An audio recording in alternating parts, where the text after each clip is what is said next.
Florida State's in free fall. Yeah, DJ Uiagalelei, he's a problem. He's not the only problem, though. You are Locked On College Football, your daily podcast on all things college football.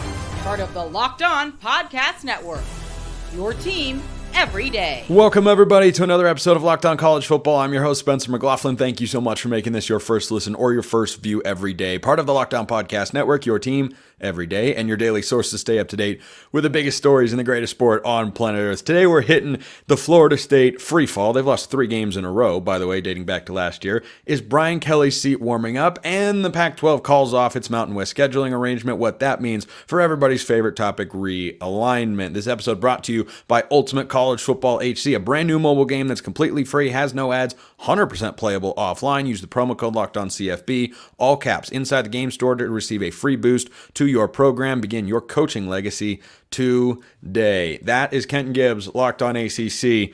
Florida State starts the year 0-2. Now, Kenton, I'll call a spade here. I did not have Florida State winning the ACC. I did not have them as a national title contender because of DJ Uiagalelei, and those issues were on full display.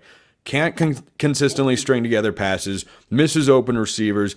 DJU is not somebody that you can win a championship with. Oregon State last year went 8-4 with him at the helm. They went 9-3 the year prior with Ben Goldbranson. Most of you don't even know who that is. So DJU, he's a problem. He is a big problem for Florida State. But to say that he is the entire problem or the only problem would be to ignore the broader picture here, because NFL scouts said this is a great Florida State defensive line, even though they lost guys like Jared Verse from last year's team. And this is the second week in a row, Kenton, they're getting pushed around, and I can make the case pretty easily. This loss to Boston College by 15 at home. They're taking knees on your home stadium in Tallahassee. That was even more embarrassing, and this is a free fall for FSU at the moment. FSU allowed about 152 yards per game on the ground last year. That's including the Georgia game where they were absolutely dominated. This year on the ground, they're allowing over 200 per game. Over 200 yards on the ground per game. And this is Georgia Tech and Boston College, not Georgia and Texas. I am telling you something with all of my heart and soul. I hate to say this because I was with Florida State fans when they said we don't have a culture problem. The things with guys jumping in the portal and jumping out, that's the new nature of ball. But I'll be damned if all of the players who jumped in the portal and came back have not looked god-awful to start off the season. Peyton, where are you, brother? Lundy, can we get the man some new cleats? He's slipping and sliding like he's on the ice. I get it. The Florida Panthers just did their big one, but you're playing football. There shouldn't be any slipping nor sliding. I am looking at this team, and I am stuck saying we knew that the passing game was not going to be fully developed. We knew that the receivers may struggle to get separations. DJU is DJU, and the one thing that I will say about DJU is this. I came into this season saying DJU had the highest floor of all the new transfer quarterbacks. And boy, was I wrong. Because his floor is not, he makes the plays that he should. He's not going to do anything bad. That man can't hit the broadside of a barn right now. He can't hit a super Walmart from the parking lot. What is happening? Well, I think what Oregon State and Clemson fans might tell you is that this is who DJU has always been. When he makes big-time throws, it looks like a big-time quarterback, but those throws are few and far between. When they put him on the move and he's throwing the ball to the sideline, boy, he looks like that 5-star recruit that he was coming out of high school. But then you make him sit in the pocket, and he looks like a statue. His ball isn't as pretty. He's not making great reads. He's overthrowing guys. I mean, the in-corner concept where both defensive backs bit on the underneath route and there's nobody within 5 yards of a receiver in the end zone, he doesn't even get his hands on the ball. Like that's not going to cut it. DJU is not good enough. But that's not what is surprising me the most about Florida State here, Kenton.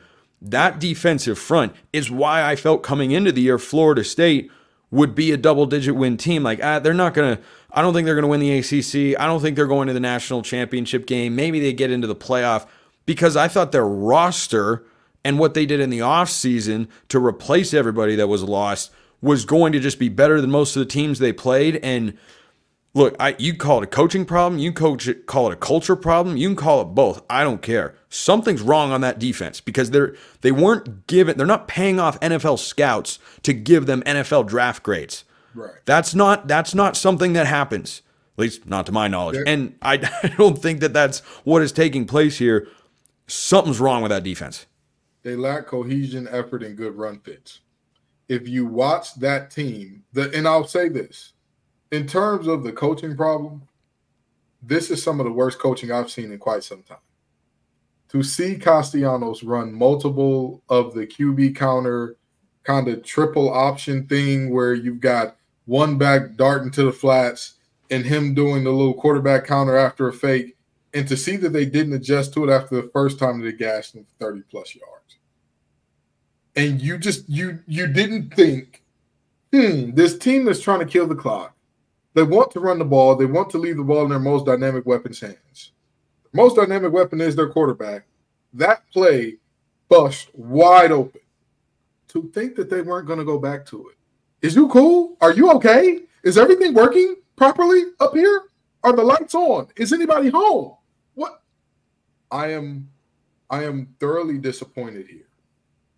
Not because Florida State's making the ACC look bad, because they're 0-2 to fellow ACC opponents. So let's make that very clear. I'm never one of those guys that says, oh, they're your top dog, so if your top dog is bad, because guess what? Top dynasties rise, dynasties fall. That's just the way that this thing goes. Top dogs rise, top dogs fall, because I don't want to call what Florida State put on last year a dynasty. That was one good year. One good year a dynasty does not make. But I want to be clear about one thing that I need everybody to know. In terms of Florida State, in terms of Clemson, in terms of anybody else that considers suing because you need more money than what your conference is giving, is Boston College some financial powerhouse that we don't know about? Not to my knowledge. Is Georgia Tech getting some SEC money? They got some money from Dubai in Atlanta? What's going on in the Well, bowl? hey, Kenton, think about this. Delta and Coca-Cola are headquartered in Atlanta. Maybe they're secretly funding Georgia Tech's NIL pro. Yeah, or maybe, just possibly, Florida State's just getting out coached right now. Because are they as talented of a team as they were last year? No. And I think everybody knew that on paper. They still, on paper, should be more talented than what they are putting on the field. They are getting out-coached and out-cultured in consecutive weeks by programs that, if Florida State is run well, they should not be anywhere close to what the Seminoles are capable of achieving. And yet they've beaten them in consecutive weeks, and they have looked like the better team doing it because they're just overwhelming them in the trenches. And it's crazy to see that the trenches were supposed to be your strength, and it's turning out to be an Achilles heel. And one last thing on the money, because I know that you're about to head over here, and we got to wrap this thing up. Does USC, was the Pac-12 paying out? Spencer, you're a Pac-12 guy. Was the Pac-12 paying out more than the SEC? It seems to me that an argument that I made a long time ago, it does not matter how much money you make when you get to a certain level. Once you get to your second lazy river, I don't give a damn how much more money you get. Your team has everything in terms of physio, sports science, facilities, all that. They're at a certain point in time, the hype ends. Sure, you can have all the 5 stars in the world. Sure, you can have all of the amenities in the world. Sure, you can have a barber. You can have a game station. You can have your locker rooms look like spaceships. You can have guys going in the NFL locker rooms like, wait, this is what our locker room looks like. This is it. You can have all of that. But at some point in time, you got to put the ball down, and big angry men have to move other big angry men. At some point in time, you have to be a precision passer. At some point in time, you have to be able to cover some grass. And none of that has anything to do with whether or not you're getting an extra 10 to 15 million when you're already making 20, 30, 40 million a year from your conference. Yeah, I think it is an entirely different discussion we may need to have one day about Florida State saying we can't be in the ACC, we can't compete. Man, if you can't compete with Boston College and Georgia Tech, if you can't beat them, I bid you good luck when you get a schedule like what Florida is going through right now. We'll call it there for now. That's Kenton Gibbs, Locked On ACC, Locked On Wolfpack as well. Kenton, appreciate it as always. Absolutely. I'm happy to be here anytime you need me, especially when you need me to dig in some no hotel. I have a question about Brian Kelly for all of you. Is his seat warming? I don't think it should be as much as most people, or at least some people, might feel. That is coming up next. Hey, Locked On College Football fans, want to take a moment to give you a heads up about a brand new mobile game I think you're going to love, Ultimate College Football HC.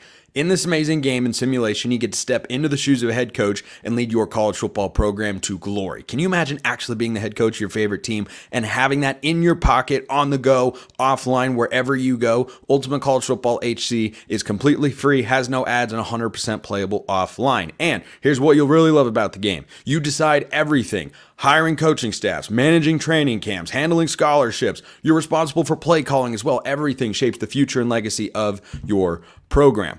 Ultimate College Football HC, like I said, completely free, no ads. You need to go check it out. And of course, we have a special offer for Locked On College Football fans. Use the promo code LOCKEDONCFB, all caps, inside the game store to get a free boost to your program. Make sure to take advantage of this perk as it will get your team off to a strong start. To download the game, visit ultimate-cfb.com or look it up on the app stores. Ultimate College Football HC. Begin your coaching legacy today.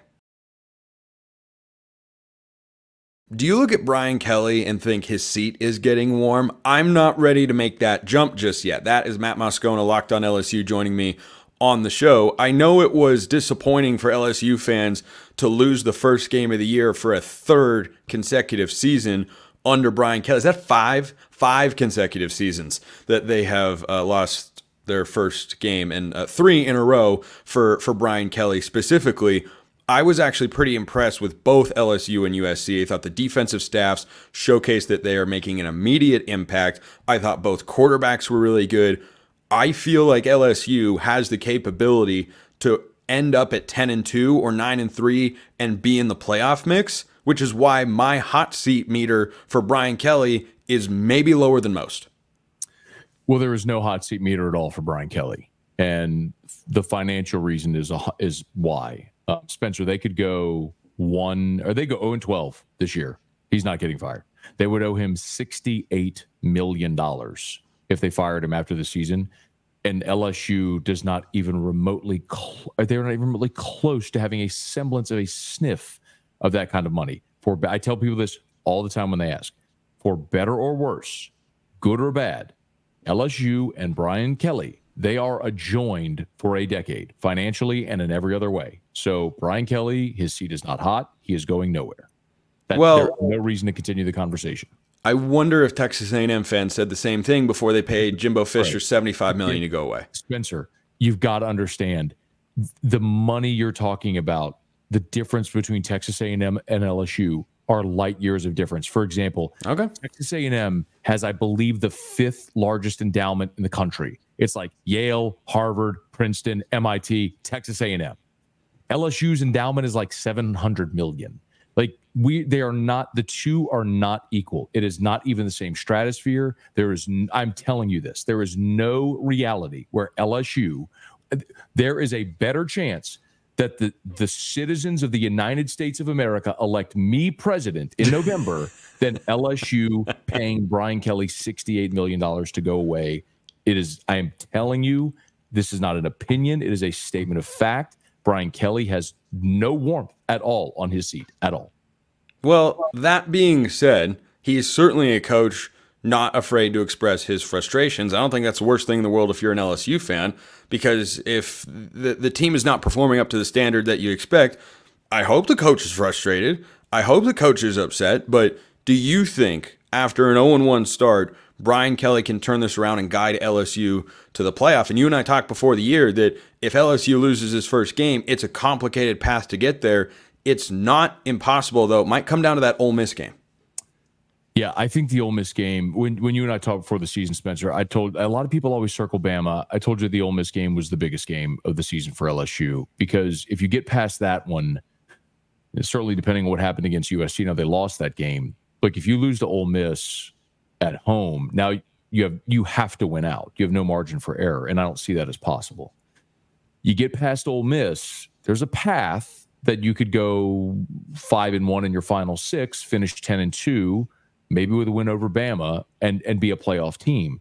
The challenging part about that, though, Spencer, when you do that math, that would mean LSU would be 7-1 in the SEC. Again, by the way, I'm not predicting this. I'm not telling you that. I think they're going to lose at least 2 the rest of the way.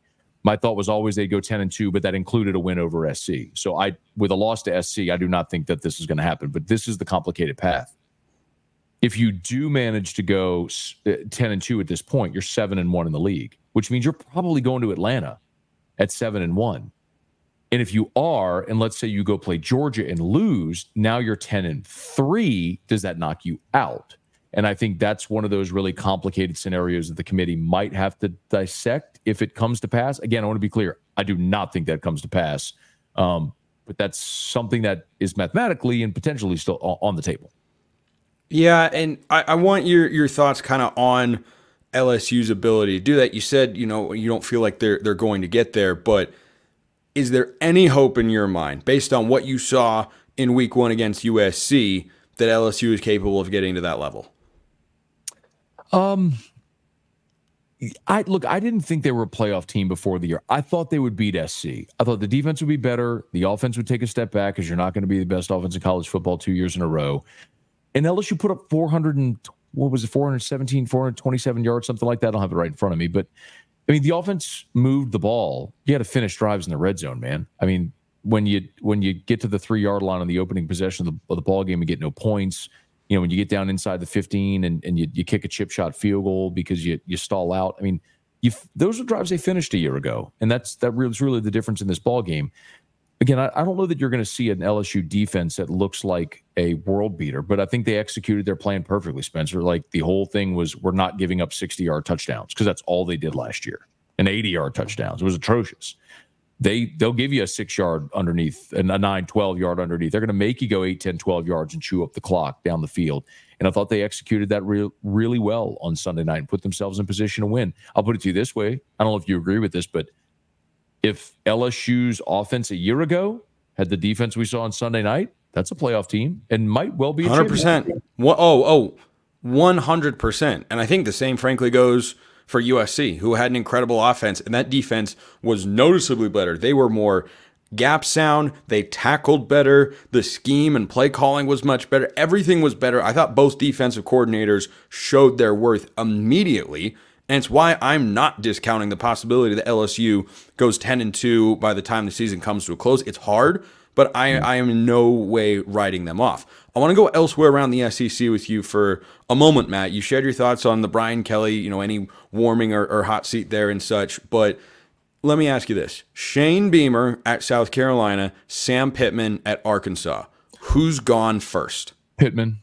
It's schedule and just a general lack of talent. Congrats on scoring 70 against Pine Bluff, but come on, man. that was Bielema did the same thing against a SWAC school back in the day, or whoever it was. Doesn't really matter. But no, the thing about Beamer is I think South Carolina football fans understand what they are, and they're not a contending team and are never going to be a contending team. And I think they have a young coach who showed that he can win there. I think losing Spencer Rattler obviously hurts. Lenora Sellers looked really bad on Saturday in that game against Old Dominion. I know, man. That's why I put Beamer into the same conversation as Pittman, because I think most people's reactions would be Pittman first. But, boy, you might be showing some cracks in the dam. It's just week 1. They got the win. It wasn't a full-blown upset. But if you're struggling with Old Dominion, what's going to happen elsewhere? I specifically with South Carolina, though, man, I would ask this question, and I think this is where Carolina kind of has it's a know thyself sort of thing. Who are you going to go hire? You're going to run Shane Beamer out after year 3 and then do what? I mean, where's the appeal to then start over with somebody else in this program. You got a young coach that loves the community, wants to be there.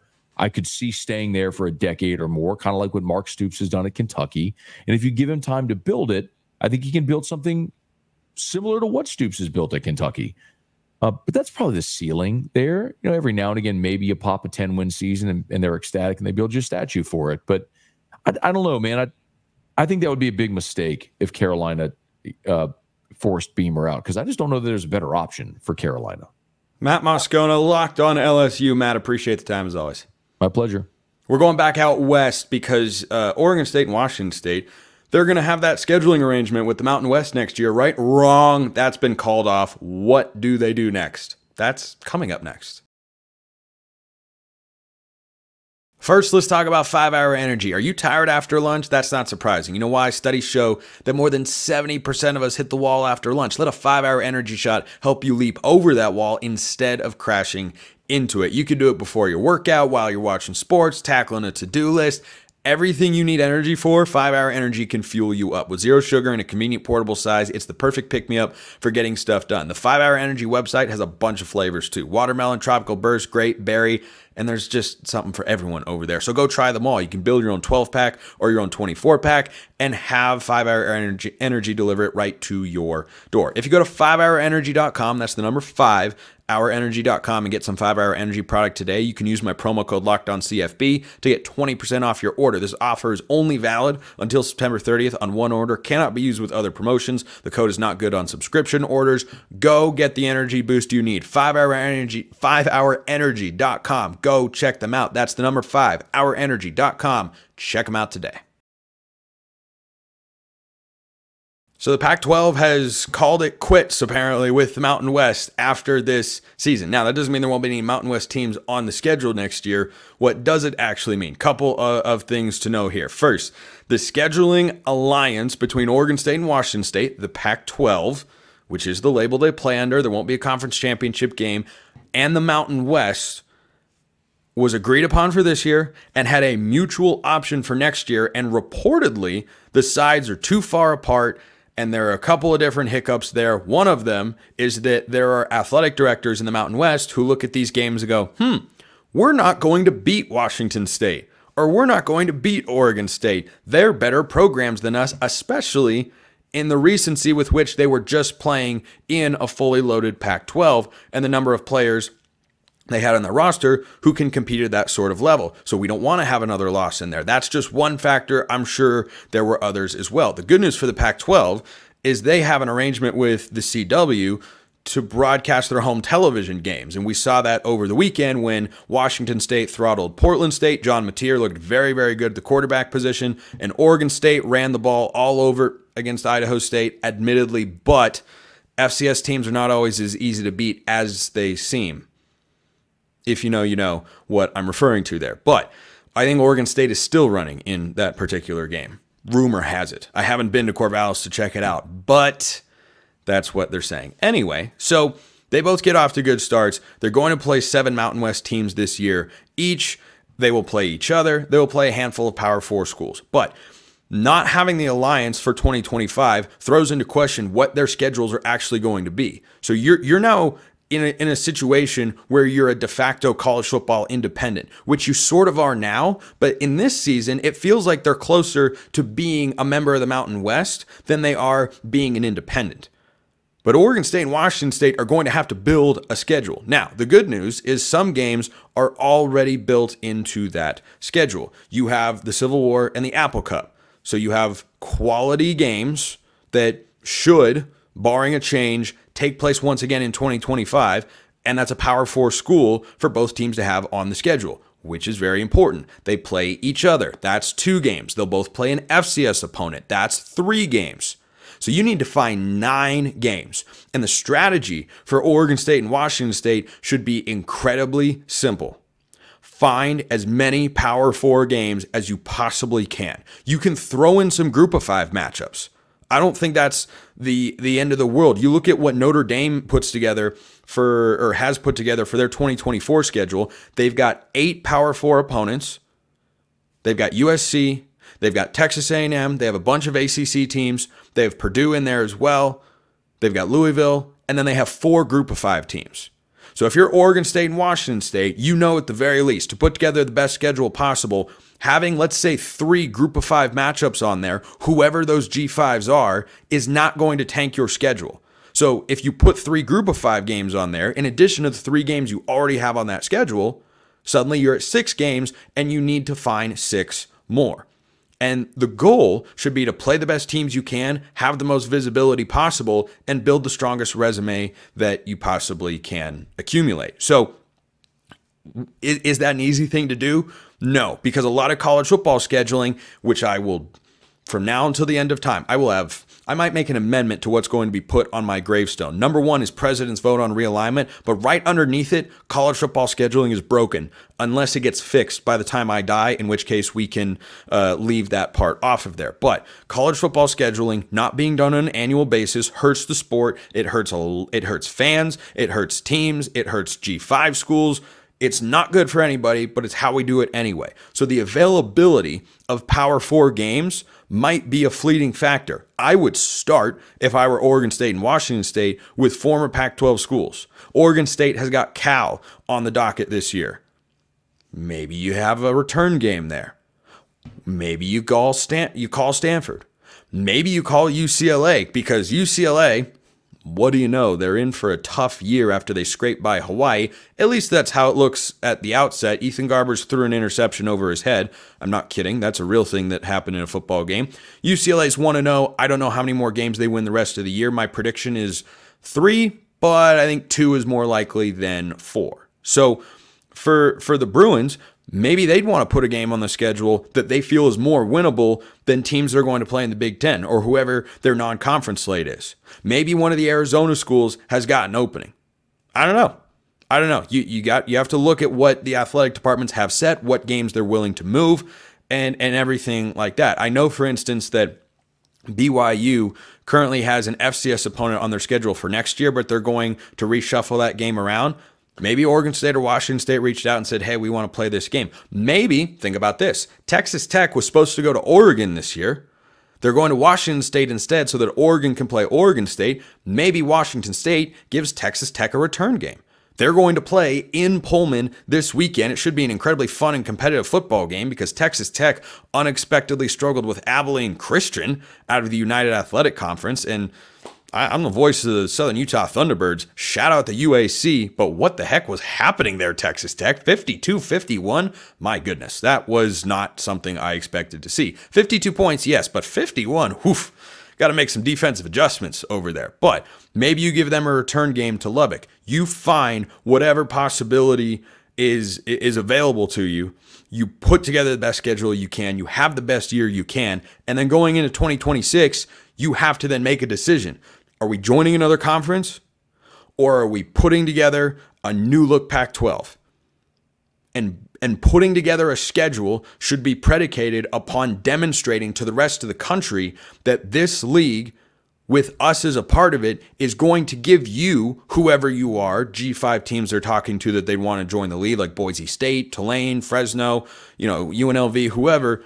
You want to be with us because look at what we're capable of. Look at what our brands bring to the table. Look at the television deal that we have. And can we piggyback on the Mountain West's expiring TV contract and pick up Fox or CBS Sports as a television partner as well? That's where their heads have to be. So there are no immediate plans. And for anyone who sees this and goes, oh my gosh, they're going to join the Big 12 or the ACC, don't get your hopes up.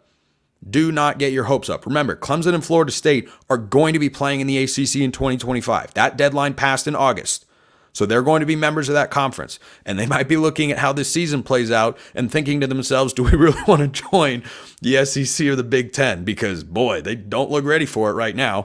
Florida State is not getting by Boston College and Georgia Tech. Clemson just played the best in the SEC and put up 3 points. So tread lightly. However, I still expect one day they'll try to get out, but that domino has to fall before the Pac-12 will make a decisive move. But the heat is on because you don't have as much time as you think to cobble together a schedule where you have Power 4 opponents, where you have the opportunity to play a team on national television or that is going to draw viewership or gain interest or make an impact if you win. That's what you have to be looking for here if you're Oregon State and Washington State. And I am more than a little fascinated to see how they play this out, because I don't know what sort of games they could put together. But if you put together a good schedule and you get, let's say, 5 or 6 Power 4 teams on there, and then you guys have a combined record well over 500, certainly makes you more appealing if you're talking to a Boise State or Fresno State in the Mountain West and saying, you want to come play in a conference that is going to give you more high-quality, high-profile games to raise your college football playoff ranking and the likelihood that you can get to the playoff. That is where their conversations have to be centered around. How do we ensure playoff access for ourselves and for anyone who might want to join the league, unless they're finagling their way into another conference, which I don't see happening right now. But anything and everything, as always, is on the table. Thanks for making this your first listen of the day. Go make Locked On Sports Today your second. Peter Bukowski hosts, giving you the biggest takes and the biggest stories across the entire sporting universe. Appreciate everyone listening. I will see you next time. And until then, hope you have a wonderful rest of your day.